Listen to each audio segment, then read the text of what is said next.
Advance drawing educational watch and learn. Drawing হলো শিল্পীর জন্য মূল মন্ত্র। কেউ যদি ড্রয়িং এক্সপার্ট না হন, সে ছবি আঁকতে পারবেন না, ছবি আঁকলেও তার ছবি হবে না।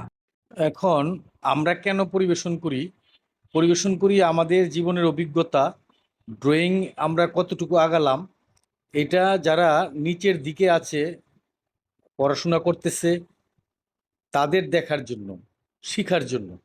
এখন যদি কেউ মনোযোগ দিয়ে না দেখেন, তাহলে শিখতে পারবেন না। কি দেখবেন? আমি এখানে আপনার কালি ব্যবহার করেছি এবং একটা নর্মাল টোকায় নেওয়া কাঠি দিয়ে আঁকতেছি। এখন এই কালিটা কি কালি?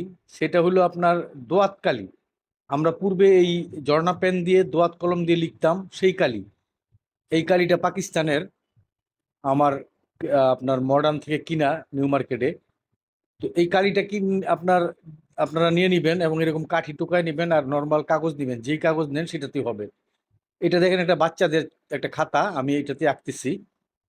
তো এখন এইখানে দেখার বিষয় হলো যে এই যে আমি যে টান গুলো দিতেছি এই ড্রয়িং এর, এটা সহজে হবে না, কিন্তু এঁকে যেতে হবে, ধীরে ধীরে আঁকতে হবে, তারপর হবে। অ্যাডভান্স ড্রয়িং এই জন্যই বলা। এটা আমার ধরেন ৩ বারং ৩৬ বছর, ৪০ বছরের সাধনা এখানে। ছোটবেলায় যে আঁকছি, একাডেমিতে যাওয়ার আগে, চারুকলা ইনস্টিটিউটে যাওয়ার আগে, সেই সময়টা বাদই দিলাম। তো এই এত দিন আমার আঁকার পরে ধরেন এই লেভেলে গেছি। তো আমি এখন চোখ বন্ধ করে টান দিলেই আপনার হইতে থাকে।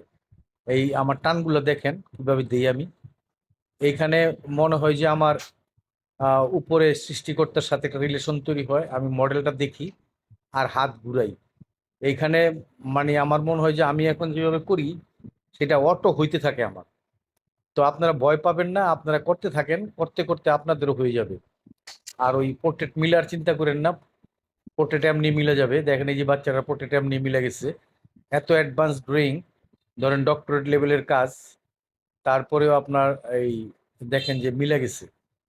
তো এই মিলা নিয়ে চিন্তা করবেন না, এঁকে যাবেন, এঁকে গেলেই হবে। আর এখানে বড়দেরকে সম্মান দেখায় বলতেছি, যারা আমার চেয়ে বড় মনে করেন নিজেদের, তারা ধরেন এই কাজটা দেখবেন আমার অবস্থানটা কোথায়, সেই জন্য। এবং আপনাদেরকে সম্মান দেখাই, মাঝে মাঝে আপনাদের কাজও দেখাবেন, দেখলে আমিও শিখতে পারবো আপনাদের কাছ থেকে।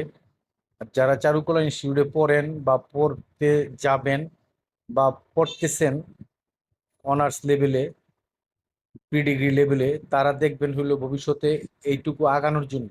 তো সবাই একটু খেয়াল করে মনোযোগ দিয়ে দেখবেন। আর যারা ভবিষ্যতে পড়বে বা পড়তেছেন, একজন আরেকজনকে এই ড্রয়িংটা দেখার জন্য নক করে দিবেন, পাঠিয়ে দিবেন, সুযোগ দিবেন, তাহলে আপনার হয়ে যাবে। এই যে বাচ্চাটা মডেল আমার, তো এই মডেলগুলো আমি আপনার একবার স্থানীয়ভাবে ওদেরকে বইলা নিয়ে নেই, এবং ও খুব উৎসাহী বাচ্চারা মডেল দেওয়ার জন্য, এবং বড়রাও মডেল দেয় আমাকে। আমি সব এইভাবেই করতেছি, কারণ একটা শিল্পী কখন আঁকে এক কালারে এবং এরকম কাঠি দিয়া, যখন তার অর্থনৈতিক অবস্থা খারাপ হয়, তখনই সে এই যে কালোতে কাজ করতে থাকে।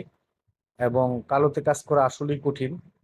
আপনার জাপানে কালোতে কাজ করতে দেয় না, একেবারে মাস্টার হইলে তারপর কালো করতে কাজ করতে দেয়।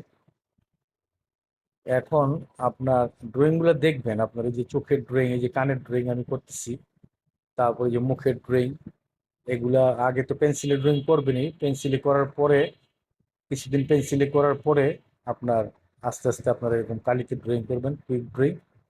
আগে পাতা করবেন, বাঁশের পাতা, বাঁশের গুড়ি, তারপরে এইদিকে আস্তে আস্তে এদিকে আসবেন। আমি ফিগার ড্রয়িংও করি, পোর্ট্রেট ড্রয়িংও করি, এবং সব কিছুই করি, ল্যান্ডস্কেপ ড্রয়িং করি এখনো। আপনার ফুলের কাজ করে না, ফুলের ঝোপ নিয়ে কাজ করি।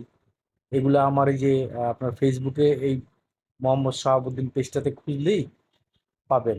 পিছনের দিকে গেলে অনেক ড্রয়িং আছে, শত হাজার ড্রয়িং আছে, সেগুলো খেয়াল করবেন।